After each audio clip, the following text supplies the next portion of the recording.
ஸ்ரீரங்கம் இடைத்தேர்தலில் வாக்கு சேகரிப்பில் ஈடுபட்ட அரசியல் கட்சிகளிடையே இருவேறு இடங்களில் மோதல் நேரிட்டது.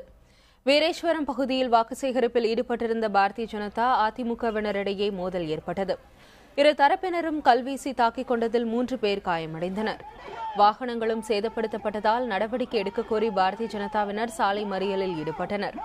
அவர்களிடம் பேச்சுவார்த்தை நடத்திய காவல்துறையினர் நடவடிக்கை எடுப்பதாக உறுதியளித்ததை அடுத்து மறியல் போராட்டம் கைவிடப்பட்டது. இதேபோல் கம்பரசம்பேட்டையில் மார்க்சிஸ்ட் கம்யூனிஸ்ட் கட்சியினருக்கும் அதிமுகவினருக்கும் இடையே மோதல் ஏற்பட்டது. சாலை மறியலில் ஈடுபட்ட மார்க்சிஸ்ட் கம்யூனிஸ்ட் கட்சியினரை காவல்துறையினர் சமாதானப்படுத்தி கலைந்து போக செய்தனர். ஸ்ரீரங்கம் இடைத்தேர்தலுக்கு இன்னும் சில நாட்களே உள்ள நிலையில் முக்கிய கட்சிகளின் வேட்பாளர்கள் தீவிர வாக்கு சேகரிப்பில் ஈடுபட்டுள்ளனர். தேர்தலை நியாயமாகவும் நேர்மையாகவும் நடத்த அனைத்து நடவடிக்கைகளும் எடுக்கப்பட்டுள்ளதாக தேர்தல் அதிகாரி மனோகரன் தெரிவித்துள்ளார்.